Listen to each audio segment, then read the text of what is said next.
আসসালামু আলাইকুম, স্বাগত জানাচ্ছি সকলকে হালকেনস্টাইনের ক্লাস 9 এবং 10 এর বিজেএস অর্থাৎ বাংলাদেশ অ্যান্ড গ্লোবাল স্টাডিজের চ্যাপ্টার 8 এ বাংলাদেশের গণতন্ত্র ও নির্বাচন এই অধ্যায়টার প্রথম অংশে অর্থাৎ প্রথম ক্লাসটাতে আমরা দেখেছি বাংলাদেশের গণতন্ত্র কী রকম ছিল, কিংবা দেখেছি গণতন্ত্র কাকে বলে, গণতন্ত্রের কার্যাবলী কী কী, গণতন্ত্র আমাদের কিভাবে জনগণের জন্য কল্যাণময় হয়ে থাকে, কল্যাণকর হয়ে থাকে, কিংবা গণতন্ত্র অর্থাৎ যে জনগণ, এই সকল কিছু আমরা প্রথম ক্লাসে দেখেছি।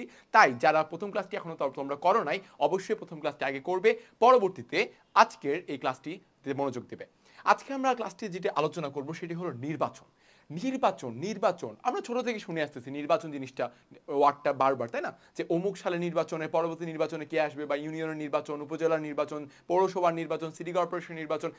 আসলে নির্বাচন আর নির্বাচন, তোমার ব্যক্তিগত জীবনেও কিন্তু নির্বাচন হয়। কিভাবে? বন্ধু সিলেক্ট করতে যাচ্ছ, প্রেমিক প্রেমিকা সিলেক্ট করতে যাচ্ছ, তাই না? বা তুমি তোমার নিজেকে আগামী 10 বছর পর বা 20 বছর পর কোথায় দেখতে চাচ্ছ, এটাও কিন্তু একটা সিলেক্ট করতে হয়, রাইট? সো সব কিছুই কিন্তু একটা নির্বাচনের মধ্যেই আসে। তো ওই নির্বাচনগুলো একটু সাইডে রাখি। আজকে আমরা পড়বো একটি রাষ্ট্রের নির্বাচন কিভাবে হয় এবং সেই নির্বাচনের মাধ্যমে সরকার কিভাবে গঠন করে, সকল কিছু। আমি তোমাদের সাথে আছি নাজমুল করিম অর্ণ, পড়াশোনা করছি ইসলামী বিশ্ববিদ্যালয় কুষ্টিয়াতে, আইন বিভাগে। চলো আজকে শুরু করা যাক নির্বাচন নিয়ে। প্রথমে দেখতে পাচ্ছি গণতন্ত্র ও নির্বাচনের যে সম্পর্কটা, অর্থাৎ আমাদের দেশ কিন্তু গণতান্ত্রিক দেশ, রাইট? এটা প্রথম ক্লাসে বলা হয়েছে। গণতন্ত্র অর্থাৎ আমাদের দেশে নির্বাচনটা কিভাবে হচ্ছে, প্রক্রিয়াটা কি, প্রসেসটা কি, সেটা আমরা এখন দেখব। গণতন্ত্রের একটি মৌলিক বিষয় হলো নির্বাচন। আমরা এর আগে দেখলাম গণতন্ত্রের অন্যতম সহায়ক জিনিস কি, রাজনৈতিক দল। রাজনৈতিক দল কি করবে? তারা একটা নির্বাচন পাবে, নির্বাচনের মাধ্যমে তারা সরকার গঠনে উপনীত হবে। তো মৌলিক বিষয় হলো নির্বাচন। নির্বাচন ছাড়া গণতান্ত্রিক ব্যবস্থা কি করা যায় না, কল্পনা বা চিন্তাই করা যায় না। গণতান্ত্রিক শাসন ব্যবস্থায় জনপ্রতিনিধিদের মাধ্যমে শাসন পরিচালনার জন্য নির্বাচনের বিকল্প নেই। রাষ্ট্র ও সরকারের বিভিন্ন স্তরে জনপ্রতিনিধি বাছাইয়ের জন্য নির্বাচন অনুষ্ঠিত হয়। আধুনিক গণতান্ত্রিক শাসন ব্যবস্থায় জনগণই সকল ক্ষমতার উৎস। আধুনিক শাসন ব্যবস্থায় কি, জনগণই সকল ক্ষমতার উৎস। প্রথম ক্লাসেও কিন্তু এই কথাটা আমি বরাবরই বলেছি, শুরুতে, মধ্যে, শেষে, রাইট? কারণ এই অধ্যায়টা সম্পূর্ণই হচ্ছে কার জন্য জানো?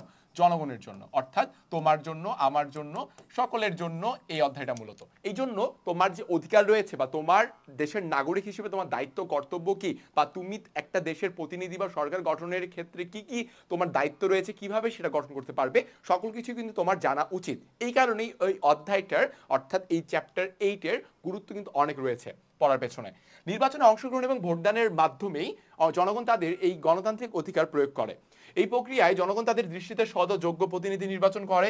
জনগণের ম্যান্ডেট নিয়ে নির্বাচিত প্রতিনিধিদের দ্বারাই সরকার গঠিত এবং পরিচালিত হয়। দেখো, জনগণের মতামতের মাধ্যমে কি হয়, এই প্রতিনিধিদের দ্বারা সরকার গঠিত হয় এবং রাষ্ট্র পরিচালনা করা হয়ে থাকে। সুতরাং নির্বাচন ব্যবস্থার সাথে বৈধ কর্তৃপক্ষ নির্বাচন এবং গণতান্ত্রিক সরকার গঠনের সম্পর্ক রয়েছে। তার আমরা কি দেখলাম যে নির্বাচনের সাথে বৈধ কর্তৃপক্ষ নির্বাচন, বৈধ কর্তৃপক্ষ নির্বাচন কিভাবে হবে? গণতান্ত্রিক সরকার গঠনের মাধ্যমে, রাইট? সো আমি যদি একটি বৈধ নির্বাচন চাই, কি চাই? একটা যদি আমি বৈধ নির্বাচন চাই, কিংবা আমি যদি একটা বৈধ সরকার ব্যবস্থা চাই, কিংবা একটা রাষ্ট্র পরিচালনার জন্য একটা যোগ্য সরকার ব্যবস্থা চাই, রাজনৈতিক দল থেকেই তো আসবে জিনিসটা। সেটা কিভাবে হবে? নির্বাচনের মাধ্যমে। এবং নির্বাচন এবং গণতন্ত্রের যে এক সম্পর্ক, সেটা আমরা দেখলাম। পরবর্তী চলে যাই। নির্বাচন প্রক্রিয়ার মাধ্যমে জনগণ চাইলে পূর্ববর্তী সরকার ও দলকে প্রত্যাখ্যান করতে পারে, তাই না? এবং যে সরকার বা দল জনগণের স্বার্থ বা জনমতের বিরোধিতা করে, তার সাথে জনগণের যদি আস্থা আর তার উপর থাকে না, তখন কি সেই সরকারকে অবশ্যই পতন হতে হয়। কারণ জনগণ তাদের উপর থেকে সে আশা আকাঙ্ক্ষা তুলে নিয়েছে, কারণ তারা জনগণের আশা আকাঙ্ক্ষা, চাহিদা, চাওয়া পাওয়া, সুবিধা অসুবিধা আর কি উপস্থাপন করে না, সেই সরকার স্বৈরাচারে পরিণত হয়। এবং আমরা ইতিমধ্যে দেখেছি বাংলাদেশে এরকম সরকারের অবস্থা বা শেষ পরিণতি কি হয়েছে।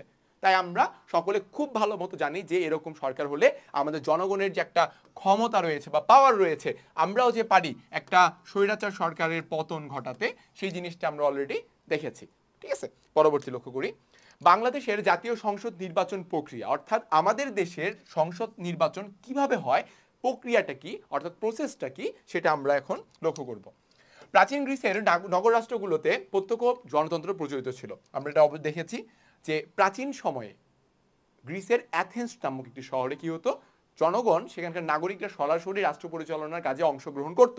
আমরা জানি বর্তমান সময়ে সুইজারল্যান্ড নামক যে দেশ রয়েছে, সেটির কিছু কিছু শহরে আংশিকভাবে প্রত্যক্ষ গণতন্ত্র চালু রয়েছে, অর্থাৎ সেখানে নাগরিকরা সরাসরি রাষ্ট্র পরিচালনার কাজে অংশগ্রহণ করে। কিন্তু বেশিরভাগ ক্ষেত্রেই অধিকাংশ রাষ্ট্রে কি হয়, আমাদের পরোক্ষ গণতান্ত্রিক ব্যবস্থা প্রচলিত রয়েছে, অর্থাৎ যেটির অর্থ হলো প্রতিনিধিত্বমূলক গণতান্ত্রিক ব্যবস্থা। নাগরিকগণের সরাসরি শাসন কার্যে অংশগ্রহণ করতে পারত, কিন্তু আধুনিক রাষ্ট্র আয়তনে কি বিশাল এবং এর জনসংখ্যা বেশি। এই কারণে কি সব নাগরিককে কি বাংলাদেশের এই যে যতগুলো ভোটার রয়েছে 18 কোটির মধ্যে ধরলাম ভোটার 12 কোটি বা 14 কোটি কি রাষ্ট্র পরিচালনায় পাঠানো সম্ভব? আদৌ সম্ভব না। এই কারণে আমাদের দেশে পরোক্ষ গণতন্ত্র ব্যবস্থা প্রচলিত রয়েছে। সবার পক্ষে সরাসরি রাষ্ট্রের শাসন কার্যে অংশগ্রহণ করা সম্ভব নয়, সুতরাং ভোটদানের মাধ্যমে কি যে দেখো বললাম প্রতিনিধি নির্বাচন করে জনগণ পরোক্ষভাবে এই দায়িত্ব পালনের সুযোগ পায়। নির্বাচন হলো রাষ্ট্র পরিচালনার জন্য নাগরিকবৃন্দ কর্তৃক বিভিন্ন প্রার্থীদের মধ্য থেকে প্রতিনিধি বাছাই প্রক্রিয়া। অন্য কথায় যে প্রক্রিয়া বা পদ্ধতির মাধ্যমে রাষ্ট্রের প্রাপ্তবয়স্ক ব্যক্তিরা সর্বজনীন ভোটাধিকার প্রয়োগ করে পছন্দ অনুযায়ী প্রতিনিধি বাছাই করে তাকেই বলা হয় নির্বাচন। এখন নির্বাচন কাকে বলে এই জিনিসটা কিন্তু খুব সহজে তোমরা লিখতে পারো, যদিও লাইনটা বড় কিন্তু ভাষাগুলা শব্দগুলা কিন্তু খুবই সহজ, তাই না? যে দেখো আমার সাথে তোমরা বলবা ক্লাস করতে করতে, যে প্রক্রিয়ায় কিংবা পদ্ধতিতে রাষ্ট্রের প্রাপ্তবয়স্ক ব্যক্তিরা সর্বজনীন ভোটাধিকার প্রয়োগ করে পছন্দ অনুযায়ী পছন্দ অনুযায়ী প্রতিনিধি বাছাই করে তাকেই নির্বাচন বলা হচ্ছে। প্রায় সকল রাষ্ট্রে গোপন ব্যালটে ভোট দেওয়ার মাধ্যমে নির্বাচন অনুষ্ঠিত হয়। যারা প্রতিনিধি নির্বাচনের ক্ষমতা অর্থাৎ ভোটদানের অধিকার ভোগ করেন তাদেরকে কি বলা হচ্ছে? ভোটার বা নির্বাচক। ভোটার বা নির্বাচক তাদেরকে বলা হয়। এবং আমরা সকলেই জানি যে আমাদের দেশে ভোটার হতে হলে কত বছর হতে হবে? 18 বছর বয়স্ক হতে হবে। অর্থাৎ এই বয়সটা, এই ক্রাইটেরিয়াটা যদি তোমার মধ্যে থেকে থাকে তাহলে তুমি কি প্রাপ্তবয়স্ক একজন নাগরিক এবং বাংলাদেশের ভোটার কিংবা নির্বাচক, অর্থাৎ তুমি বাছাই করবে জনপ্রতিনিধিকে। ঠিক আছে, সকল ভোটারকে একত্রিতভাবে নির্বাচক মণ্ডলী বলা হয়। তাহলে নির্বাচক মণ্ডলী কাকে বলা হচ্ছে? সকল ভোটারকে একত্রিতভাবে। প্রতিনিধি নির্বাচনের জন্য সারা দেশকে কতগুলো নির্বাচনী প্রতিনিধি নির্বাচনের জন্য কি বলছে, সারা দেশকে কতগুলো নির্বাচনী এলাকায় বা কনস্টিটিউয়েন্সিতে ভাগ করা হয়েছে, অর্থাৎ কি আসন। আমাদের জাতীয় সংসদের আসন সংখ্যা কতগুলো বলতে পারবা তোমরা? অবশ্যই পারবা, 300, তাই না? প্রথম আসন কি? সে পঞ্চগড়ের দিকে। তো আমরা সকলেই জানি যে এই 300 আসন আমরা ভাগ করেছি কি সুবিধার্থে। ঠিক আছে, এইভাবে প্রতিটি এলাকা থেকে প্রতিনিধি নির্বাচিত হন এবং নির্বাচিত প্রতিনিধিদের নিয়ে পার্লামেন্ট বা আইনসভা গঠিত হয়, যেটি আমাদের জাতীয় সংসদ বলা হচ্ছে। যেটি হচ্ছে কোথায়? আমাদের জাতীয় হাউস অফ দ্য নেশন বা বাংলাদেশের জাতীয় সংসদকে বলা হচ্ছে আইনসভা। বাংলাদেশে নির্ধারিত মেয়াদান্তে জাতীয় সংসদ নির্বাচন অনুষ্ঠিত হয় কত বছর পর পর? এই যে আমি হাত দিয়ে দেখাই দিলাম, তাই না? কত বছর পর পর বলো তো ভাইয়াপুরা? 5 বছর পর পর। 5 বছর পর পর জাতীয় সংসদ নির্বাচন কি হয়? অনুষ্ঠিত হয়ে থাকে। পরবর্তীতে পৃথিবীর বিভিন্ন দেশে 2 প্রকার নির্বাচন পদ্ধতি চালু আছে। কয় প্রকার? 2 প্রকার। এইগুলো কি হয় জানো? এই দেখো, প্রত্যক্ষ নির্বাচন, আরেকটা কি পরোক্ষ নির্বাচন। যে নির্বাচন প্রক্রিয়ায় ভোটারগণ সরাসরি ভোট প্রদানের মাধ্যমে তাদের প্রতিনিধি নির্বাচন করে তাকে বলা হচ্ছে প্রত্যক্ষ। দেখো আমি কিন্তু প্রথম অংশেই বলেছি গণতন্ত্রের প্রত্যক্ষ এবং পরোক্ষ পদ্ধতিতে। প্রত্যক্ষ অর্থ হচ্ছে সরাসরি, পরোক্ষ অর্থ হচ্ছে কি সরাসরি যেটা নয় সেটা। অর্থাৎ তোমরা প্রতিনিধি নির্বাচন করবা, সেই প্রতিনিধিরা তোমাদের হয়ে কাজ করবে, সেটাই হলো পরোক্ষ। ঠিক আছে, সো আর তাকে প্রত্যক্ষ নির্বাচন বলা হচ্ছে। আর বাংলাদেশের প্রত্যক্ষ নির্বাচন পদ্ধতি চালু রয়েছে। আর পরোক্ষ নির্বাচন বলতে বোঝায় যে সাধারণত ওই নির্বাচন পদ্ধতি যেখানে কিনা ভোটারগণ ভোট দিয়ে সরাসরি প্রতিনিধি নির্বাচন করবে, পরে একটি মধ্যবর্তী নির্বাচনী সংস্থা গঠন করে এই নির্বাচনী সংস্থা ইলেকটোরাল কলেজ নামে পরিচিত। ঠিক আছে, এই মধ্যবর্তী যে একটা নির্বাচনী সংস্থা আমরা দেখতে পেলাম, এটির নাম কি, এটির পরিচয় কি? এটি হলো ইলেকটোরাল কলেজ। ঠিক আছে, এটি কিন্তু আমাদের কি আমেরিকায় এটি পদ্ধতিটি চালু রয়েছে। ইলেকটোরাল কলেজ চূড়ান্তভাবে প্রতিনিধি বা রাষ্ট্রপ্রধান নির্বাচন করবে। আমেরিকা যুক্তরাষ্ট্রে রাষ্ট্রপতি এই পদ্ধতিতে নির্বাচিত হয়, যেটি মাত্র তোমাদেরকে আমি বললাম। তো আমেরিকায় কি ইলেকটোরাল কলেজের মাধ্যমে প্রেসিডেন্ট নির্বাচিত হয়ে থাকে। ঠিক আছে, সংসদ নির্বাচনের সুবিধার জন্য সমগ্র বাংলাদেশকে কি যে দেখো 300টি নির্বাচনী এলাকায় ভাগ করা হয়েছে।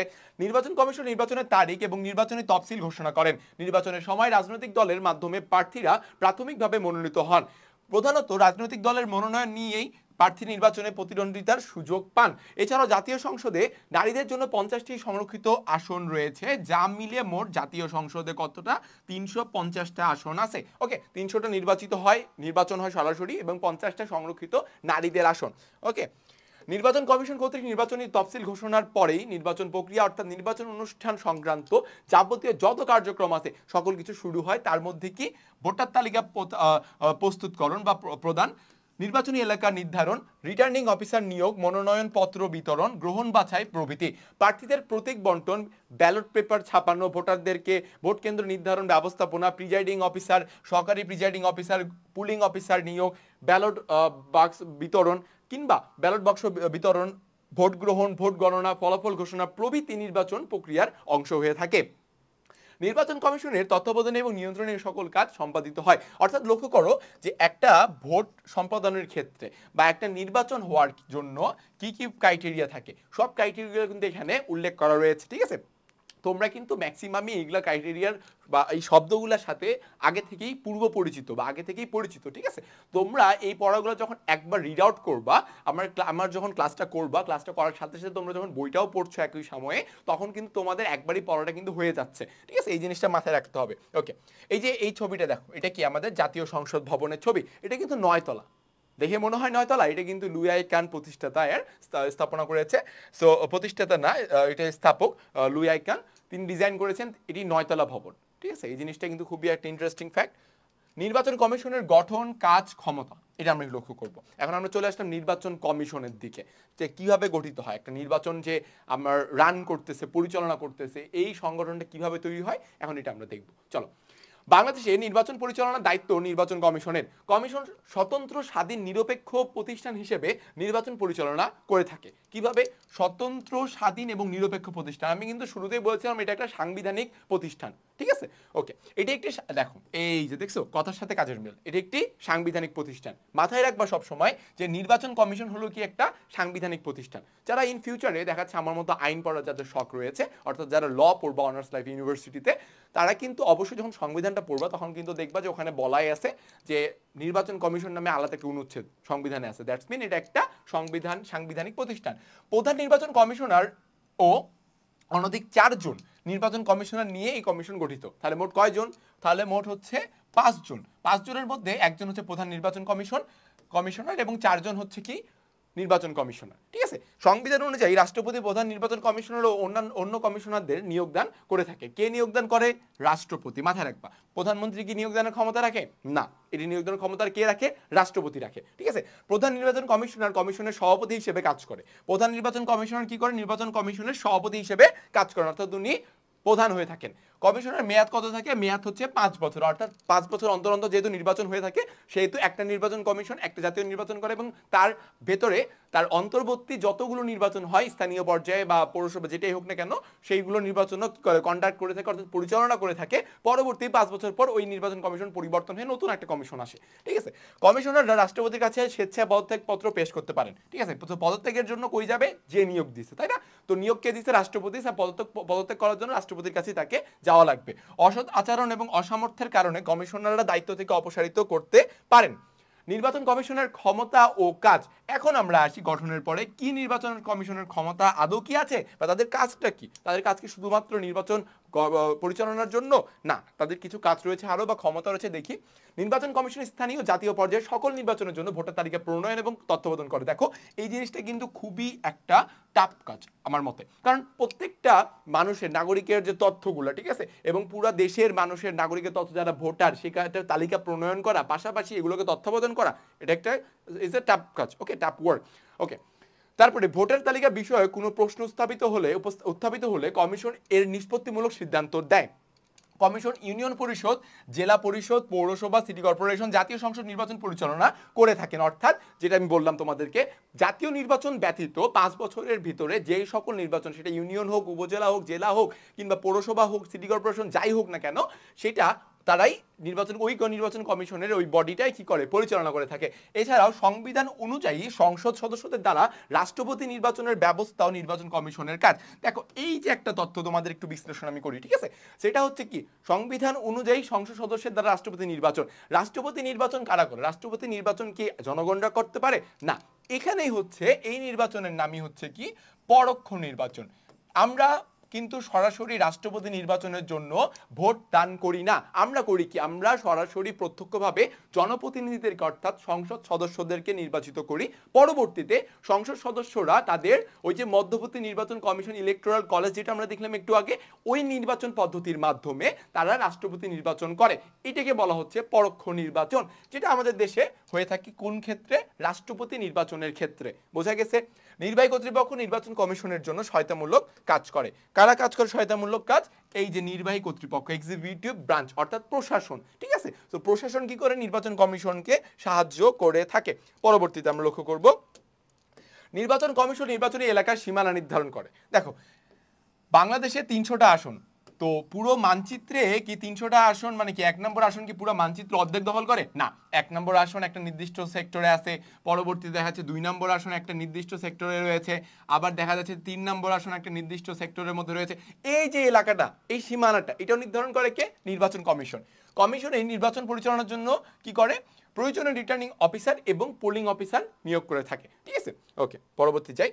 নির্বাচনে মনোনয়নপত্র বাছাই করার দায়িত্ব কার থাকে? কমিশনের। যে মনোনয়নপত্র বাছাই সংক্রান্ত বিষয় বিতর্ক দেখা দিলে কমিশনের সিদ্ধান্ত চূড়ান্ত হিসেবে মেনে নেওয়া হয়। অর্থাৎ এখন দেখা যাচ্ছে একজন সৎ ব্যক্তি যে কিনা রাজনৈতিক দলের একজন নেতা, সেই পরবর্তী জাতীয় নির্বাচনে সে লড়বে বা নির্বাচনে অংশগ্রহণ করবে, যে কারণে সে মনোনয়নপত্র জমা দিয়েছে কোথায়? নির্বাচন কমিশনের কাছে, তার এলাকায়।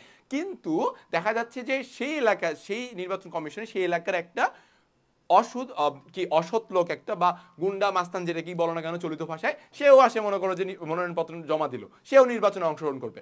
এখন বিষয়টাও দাঁড়াচ্ছে কিরকম, যে ওই যে গুন্ডা মাস্তানটা বা অসৎ লোকটা, তার নামে প্রচুর মামলা রয়েছে সে থানায়, কিংবা তার নামে প্রচুর হচ্ছে কি সে জেলও খাটছে এক সময়, তার নামে ব্যাংকে লোনও আছে, ঋণও প্রচুর আছে। তো নির্বাচন কমিশন কি করবে? দুইজনকে কি মনোনয়নপত্র দিয়ে দিবে? না, নির্বাচন কমিশনের এই যে মনোনয়নপত্র বাছাইয়ের একটা সুন্দর একটা উদাহরণ, সেটা হচ্ছে তারা কি করবে? তারা ওই অসৎ ব্যক্তিটাকে মনোনয়ন দিবে না নির্বাচনের জন্য। তারা কি করবে? ওই রাজনৈতিক দলের নেতারা যে কিনা সৎ ছিল বা জনগণের সেবা করেছে, সেই মানুষটাকে তারা মনোনয়নপত্র দিবে বা মনোনয়ন করবে পরবর্তী নির্বাচনের অংশগ্রহণের জন্য। এই যে তারা বাছাই করলো, একজনকে রাখলো, একজনকে কি বাদ দিল, এটাই হলো নির্বাচন কমিশনের বাছাই সংক্রান্ত একটা বিষয়। এবং যদি এই বিষয়ে ওই অসৎ ব্যক্তিটা বা ওই গুন্ডা মাস্তানটা যদি বিতর্ক সৃষ্টি করে এদের সিদ্ধান্ত নিয়ে যে কেন আমাকে বাদ দেওয়া হলো, আমার দোষ কোথায়, ঠিক আছে, আমি যা করছি অতীতে, এখন তো আমি ভালো না, এরকম হলে নির্বাচন কমিশন যা বলবে সেটিকে কি বলা হবে? চূড়ান্ত, অর্থাৎ তাদের সিদ্ধান্ত চূড়ান্ত হিসেবে গ্রহণ করা হবে। জাতীয় স্থানীয় পর্যায়ে উপনির্বাচনের দায়িত্ব কমিশন পালন করে। কোনো সংসদ সদস্যের অযোগ্যতা সম্পর্কে কোনো প্রশ্ন দেখা দিলে কমিশন সে ব্যাপারে সিদ্ধান্ত ঘোষণা করে। এবং নির্বাচন কমিশন সংবিধান অনুযায়ী আইনের দ্বারা অর্পিত দায়িত্ব পালন করে। দেখছো তো, সংবিধানের বাইরে কিন্তু কেউ না, ঠিক আছে, সংবিধানের ভিতরেই সবাই। বোঝা গেছে?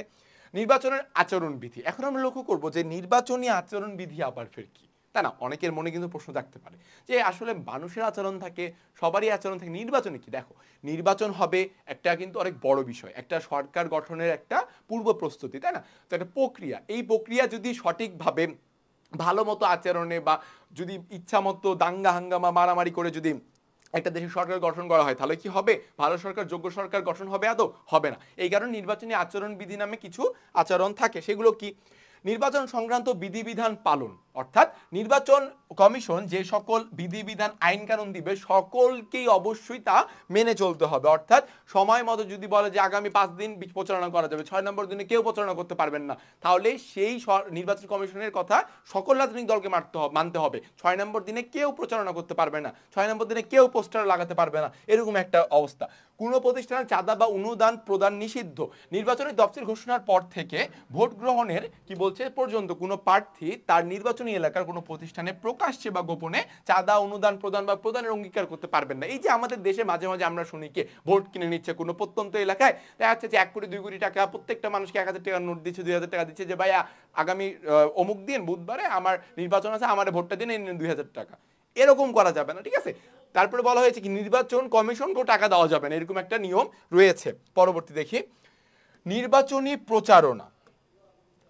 পরবর্তী রয়েছে কি রাজনৈতিক দল এবং প্রার্থী নির্বিশেষে প্রচারণার ক্ষেত্রে সমান অধিকার ভোগ করবে, সমানভাবে তারা প্রচারণা করার একটা অধিকার পাবে। প্রতিপক্ষের কোনো সভা শোভাযাত্রা বা প্রচারে কোনো রূপ বাধা দেওয়া যাবে না।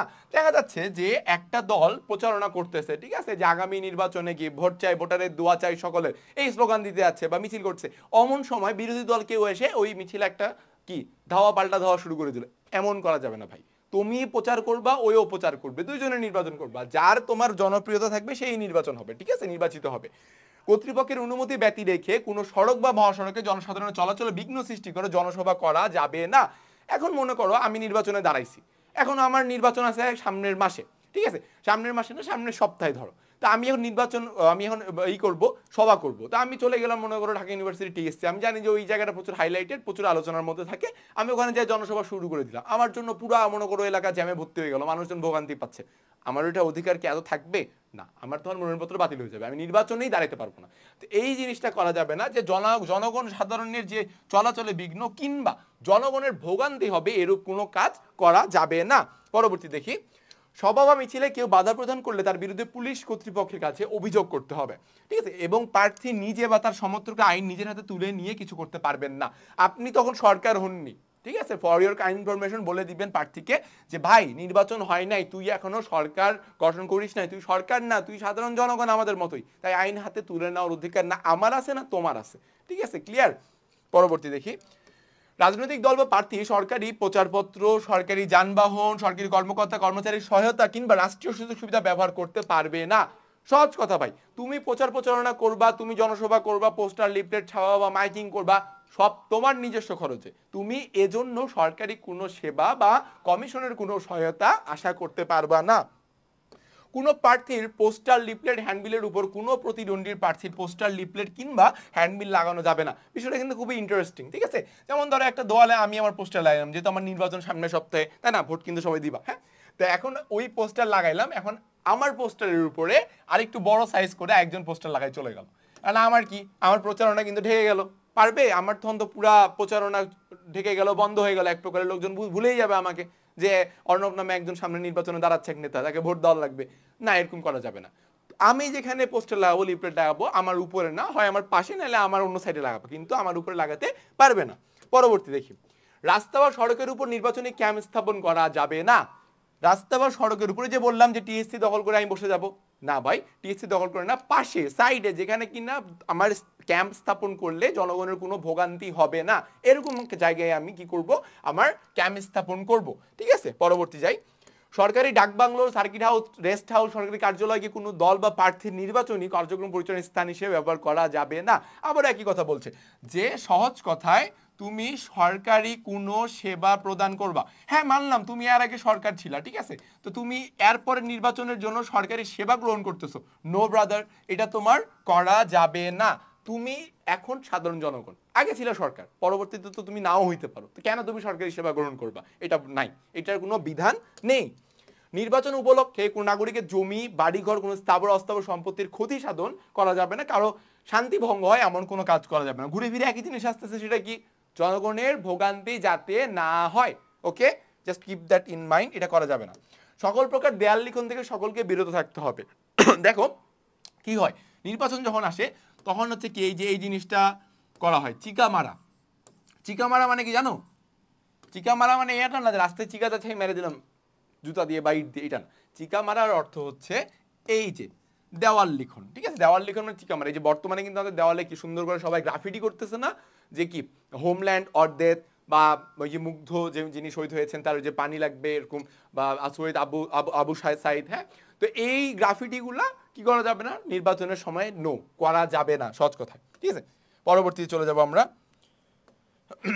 ভোট কেন্দ্রের নির্ধারিত সীমার মধ্যে মোটরসাইকেল সহ যান্ত্রিক যানবাহন নিয়ে প্রবেশ করা যাবে না।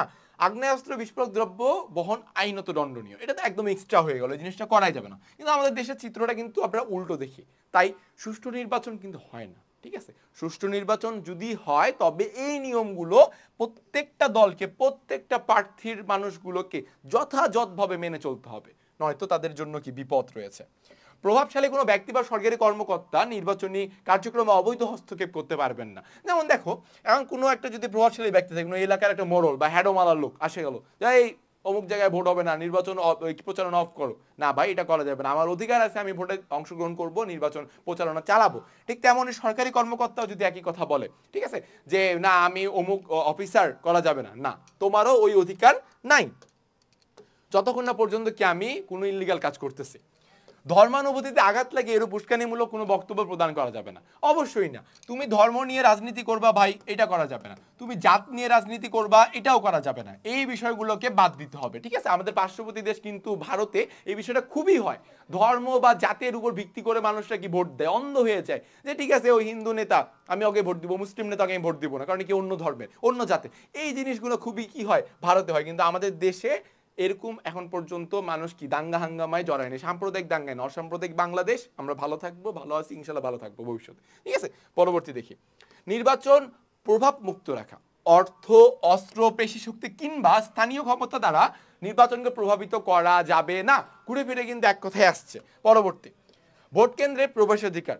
কেবল নির্বাচনী কর্মকর্তা, কর্মচারী, প্রার্থী, নির্বাচনী এজেন্ট কিংবা ভোটারগণ ভোট কেন্দ্রে প্রবেশ করতে পারবেন। কোনো প্রার্থীর বা দলের কর্মীগণ ভোট কেন্দ্রে ঘোরাফেরা করতে পারবে না, ঠিক আছে? সোজা কথা একদম, যে সব নিয়ম কানুন মেনেই আপনাকে ভোটে অংশগ্রহণ করতে হবে। আপনি যদি কোনো লঙ্ঘন করেন তবে আপনার জন্য কি, অনিয়ম করেন তাহলে আপনার জন্য কি শাস্তি রয়েছে। শাস্তিটা আমরা এরপরেই পড়বো। আচরণবিধিমালা যে কোনো বিধানের লঙ্ঘন নির্বাচন পূর্বক অনিয়ম হিসেবে গণ্য হবে। কোনো প্রার্থী বা দলের প্রতিকার পেতে চাইলে নির্বাচনী এলাকাধীন ইলেকটোরাল ইনকোয়ারি কমিটি অর্থাৎ নির্বাচন কমিশন বরাবর আবেদন করতে হবে। অর্থাৎ নির্বাচন কমিশনের একটা কিন্তু কমিটি রয়েছে, সেই কমিটির নাম কি, ইলেকটোরাল ইনকোয়ারি কমিটি। অর্থাৎ তদন্ত করে দেখবে যে যে অভিযোগটা এনেছে অভিযোগটি কি আদৌ সত্য কিনা বা মিথ্যা, এই জিনিসটা। নির্বাচনী অপরাধ, অপরাধের দণ্ড, এই জিনিসটা আমরা এখন একটু লক্ষ্য করব, ঠিক আছে? গণপ্রতিনিধিত্ব আদেশ 1972 অনুযায়ী অপরাধ বা দণ্ড নির্ধারণ করা হয়েছে। অর্থাৎ দেখো এটা কিন্তু এমসিকিউ এর জন্য খুবই ইম্পর্টেন্ট, ওকে দাগায় রাখো। সেটা কি, গণপ্রতিনিধিত্ব আদেশ 1972, এটা কি নির্বাচনে আপনি যদি কোনো নিয়ম লঙ্ঘন করেন, আপনি যদি কোনো নিয়ম না মানেন, তাহলে আপনার জন্য কি শাস্তি রয়েছে এগুলো আমরা দেখবো। এটি কবে তৈরি করা হয়েছে, 1972-এ, ঠিক আছে? অলরাইট, সো দণ্ডগুলো কি, নির্ধারিত নির্বাচনী ব্যয়ের বিধান লঙ্ঘন করা, 1, ঘুষ গ্রহণ করা, জাল ভোট দেওয়া বা ছদ্মনামে ভোট দেওয়া, 4, নির্বাচনের প্রভাব খাটানো, জোর জবরদস্তি করে ভোট আদায় করা বা ভোট দানে বাধা সৃষ্টি, প্রার্থী বা তার আত্মীয় স্বজনের চরিত্র সম্পর্কে মিথ্যা বলা, কোনো প্রার্থীর প্রতীক বা সম্পর্কে মিথ্যা বলা, কোনো প্রার্থীর প্রার্থিতা প্রত্যাহার সম্পর্কে মিথ্যা বলা, জাতি, ধর্ম, বর্ণ ইত্যাদি কারণে কোনো প্রার্থীর পক্ষে বা বিপক্ষে কি ভোটদান সম্পর্কে বলা, ঠিক আছে? ভোট কেন্দ্রের কোনো ভোটারকে ভোট না দিয়ে যেতে বাধ্য করা, বেআইনি আচরণ করা এবং সভা ও মিছিলের ওপর আরোপিত নিষেধ লঙ্ঘন দুর্নীতিমূলক অপরাধ। এছাড়া ইচ্ছাকৃতভাবে ব্যালট পেপার কিংবা ব্যালট বাক্স নষ্ট করা, কেন্দ্র হতে অন্যত্র নিয়ে যাওয়া এবং ব্যালট পেপার জাল করা, ভোট কেন্দ্র দখল কিংবা ভোট প্রক্রিয়ায় প্রতিবন্ধকতা সৃষ্টি করাও গুরুতর নির্বাচনী অপরাধ। এছাড়াও কি, তুমি ভোট দিতে গেছো, এটা আমাদের দেশে সচরাচর হয়ে থাকে, যাই দেখছো কি যে তোমার ভোট নাকি বেলা 2 ঘন্টা আগে হয়ে গেছে, তুমি বললে ভাই আমি তো আসিনি, আমার ভোট কিভাবে হয়েছে। এই কাজগুলো হচ্ছে কি নির্বাচনের অপরাধ, ঠিক আছে? সো দেখো আমরা এতক্ষণ পর্যন্ত কি দেখলাম, নির্বাচনের যে কাজগুলা, ওই কাজগুলার বিপরীতগুলাই কিন্তু হচ্ছে কি নির্বাচনের এই অনিয়মগুলা বা দণ্ডগুলা। তো তুমি যদি নির্বাচনের যে তোমার আচরণবিধি রয়েছে, আচরণবিধিগুলো তুমি যদি যথাযথভাবে পড়ো, মনে রাখতে পারো, তাহলে কিন্তু তুমি যখন এই শাস্তিগুলা লিখবা বা অপরাধগুলা লিখবা, তখন কিন্তু খালি ওই অপোজিটটা লিখে দিলে অপরাধ হয়ে যাচ্ছে। একটু প্রোডাক্টিভভাবে, একটু টেকনিকভাবে চিন্তা করলে কিন্তু পড়াগুলো সহজ হয়ে দাঁড়ায়, ঠিক আছে? ধারালো মুখস্থ করার কোনো প্রয়োজন নেই। অপরাধের দণ্ড, দেখো শাস্তি জিনিসটি 1972 সালে যে শাস্তি করছে তৈরি, এই জিনিসটা কি আমরা লক্ষ্য করি, উপরোক্ত যে কোনো অপরাধের জন্য জরিমানা সহ ক্ষেত্র বিশেষ সর্বোচ্চ 10 বছর এবং কমপক্ষে মিনিমাম 2 বছর সশ্রম কারাদণ্ড, ভাই সশ্রম, বিনাশ্রম না, সশ্রম কারাদণ্ড হতে পারে। এই সকল নির্বাচন সংক্রান্ত অপরাধের জন্য উপযুক্ত আদালতে মামলা দায়ের করা যায়। তবে নির্বাচন কমিশনের লিখিত অনুমোদন ব্যতীত নির্বাচনী দায়িত্বপ্রাপ্ত কর্মকর্তা কর্মচারীদের বিরুদ্ধে আদালতে মামলা দায়ের করা যাবে না। কি বলছে, নির্বাচন কমিশনের লিখিত অনুমোদন লাগবে। তুমি একটা প্রিজাইডিং অফিসার বা পোলিং এজেন্টের বিরুদ্ধে মামলা করতে যাচ্ছ, নির্বাচন কমিশনের যদি লিখিত অভিযোগ না থাকে বা লিখিত যদি অনুমোদন না থাকে, পারমিশন না থাকে, তাহলে তুমি সেটা ব্যতীত মামলা দায়ের করতে পারবা না। পরবর্তী, তাহলে আমরা এই যে নির্বাচন অংশটা আমরা আলোচনা শেষ করলাম, নির্বাচন অংশটাতে আমরা কি কি দেখলাম একটু আমরা লক্ষ্য করি, হাইলাইট করি তোমাদের সামনে। সেগুলো হচ্ছে নির্বাচন কাকে বলা হচ্ছে, প্রথম কথা নির্বাচন কিভাবে নির্বাচন হয়, প্রত্যক্ষ পরোক্ষ, বাংলাদেশের জাতীয় সংসদ নির্বাচন প্রক্রিয়াটা কেমন এবং কি রূপ হয়ে থাকে, কিংবা এই সংসদ নির্বাচনটাকে কার্যক্রম পরিচালনার জন্য কি দরকার নির্বাচন কমিশনের, এই নির্বাচন কমিশন কিভাবে গঠন হয়েছে, তারা আমাদের সম্পূর্ণ এই 1,47,610 বা 570 বর্গ কিলোমিটার যাই বলো না কেন এই আয়তনের দেশটি কিভাবে ভাগ করেছে, কতগুলো আসন রয়েছে, কতগুলো সংরক্ষিত আসন রয়েছে, সকল কিছু আমরা দেখেছি।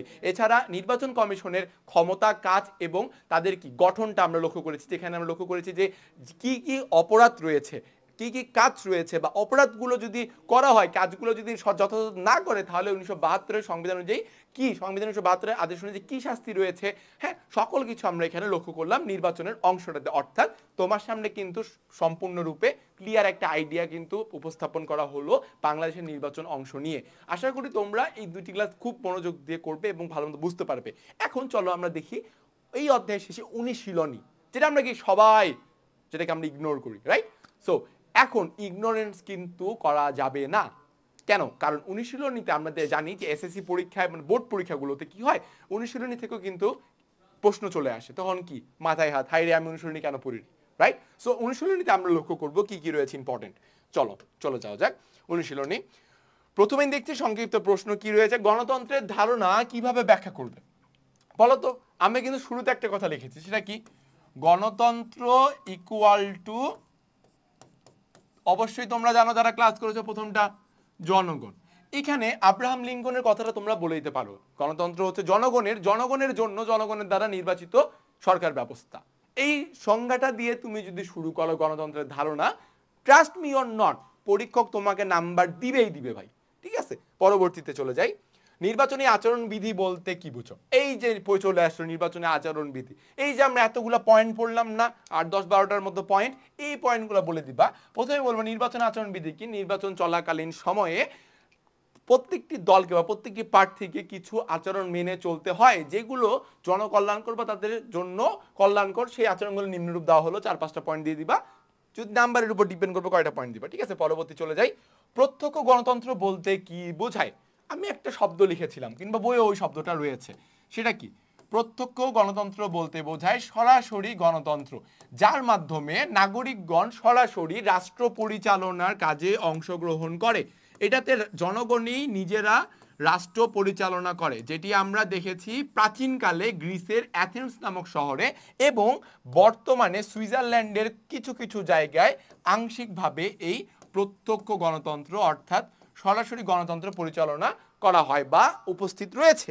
পরবর্তীতে বর্ণনামূলক প্রশ্নে যাব, রাজনৈতিক দলের কার্যাবলী তুলে ধরো। দেখো রাজনৈতিক দলের কার্যাবলী এক্ষেত্রে যেহেতু বর্ণনামূলক, এটা আমরা প্রথমে রাজনৈতিক দলের সংজ্ঞাটা দেব, সংজ্ঞাটা দেওয়ার পরে আমরা বলবো রাজনৈতিক দল কেন গুরুত্বপূর্ণ, পরবর্তীতে কার্যাবলী দিব যে এই রাজনৈতিক দলগুলো জনগণের সকল আশা আকাঙ্ক্ষা, চাহিদা, সুবিধা অসুবিধা, চাওয়া পাওয়া মিটায় কিংবা রাষ্ট্রের পরিচালনার, রাজনৈতিক, সামাজিক, অর্থনৈতিক উন্নয়নের ক্ষেত্রে বিভিন্ন রকম কার্যক্রম করে ইস্তেহার দেয়, অর্থাৎ ম্যানিফেস্টো নির্বাচনী সময় দিয়ে থাকে, যা কিনা সম্পূর্ণরূপে প্রয়োগ করলে, বাস্তবায়ন করলে দেশের জন্য কল্যাণকর অবস্থা তৈরি হবে বা মঙ্গলজনক হয়। তো রাজনৈতিক দলগুলোর কার্যাবলী এগুলোই হয়, ঠিক আছে? পরবর্তীতে বাংলাদেশের জাতীয় সংসদের নির্বাচন প্রক্রিয়া, এই যে মাত্রই আমি আলোচনা করলাম জাতীয় সংসদের নির্বাচনের প্রক্রিয়া কি হয়, সেটি হলো প্রত্যক্ষ নির্বাচন, অর্থাৎ জনগণ সরাসরি ভোটের মাধ্যমে কি করে, প্রতিনিধি নির্বাচন করে, যাদেরকে বলা হয় সংসদ সদস্য। এই 300 জন সদস্যকে সরাসরি নির্বাচন করা হয় এবং পরবর্তীতে আমাদের সংসদে আরো 50টি আসন রয়েছে, যেগুলো সংরক্ষিত মহিলা আসন। সব মিলিয়ে আমাদের মোট 350টি সংসদ সদস্য রয়েছে, যারা কিনা দেশকে অর্থাৎ পরিচালনার জন্য সাহায্য করে কিংবা অংশ গ্রহণ করে। কি আচরণ করলে নির্বাচনী আচরণ বিধি লঙ্ঘন হয়? এই যে আমরা যে অপরাধগুলো দেখলাম, কি যে মিথ্যা মামলা করা, গুজব রটানো, নির্বাচন প্রচারণায় বাধা সৃষ্টি করা অন্য দলের, হ্যাঁ, কিংবা হচ্ছে যে বেআইনি ভাবে অসৎ উপায় অবলম্বন করা, বেআইনি কাজ করা, এই সকল কাজ করলে নির্বাচনের আচরণ বিধিটা কি হবে, লঙ্ঘন হয়। ওই পয়েন্টগুলো তোমার যদি লিখে দাও তাহলে তোমার জন্য এনাফ। পরবর্তী চলে যে এমসিকিউতে, দেখো সংবিধানের কততম সংশোধনীর মাধ্যমে বাংলাদেশে মন্ত্রিপরিষদ শাসিত সরকার ব্যবস্থা পুনঃপ্রবর্তিত হয়েছে? মনে আছে এটা কত সালে? 1991 সালে। কত সালে? 1991 যখন কিনা স্বৈরাচার যে এরশাদের পতনের পরে আবার ফেরানো হয় দ্বাদশ সংশোধনীর মাধ্যমে, ঠিক আছে? পরবর্তী দেখি, গণতান্ত্রিক শাসন প্রতিষ্ঠিত যদি হয় তাহলে কি হয়? জনগণের আত্মবিকাশের সুযোগ বৃদ্ধি পায়, রাইট, পজিটিভ। সরকার দায়িত্ব পালন সচেতন হয়, অবশ্যই, কারণ জবাবদিহিতার ভয় থাকে ভাই, ইচ্ছা মতো কাজ করবে, জবাবদিহিতা যখন জনগণ চাবে যে এটা কেন করছো ভাই, এটা কি এটার জন্য তোমাকে আমি নির্বাচন করছি না, তখন কি করে, ওই ভয়ে দায়িত্ব পালন অবশ্যই সচেতন হয়। শাসন ব্যবস্থায় নিপীড়নমূলক আচরণ বৃদ্ধি পায়, নেগেটিভ কিছু আসে, গণতন্ত্র যদি ভালো মতো প্রতিষ্ঠিত হয়, হয় না। তাই 1-2। পরবর্তী সৃজনশীলে আমরা চলে যাব।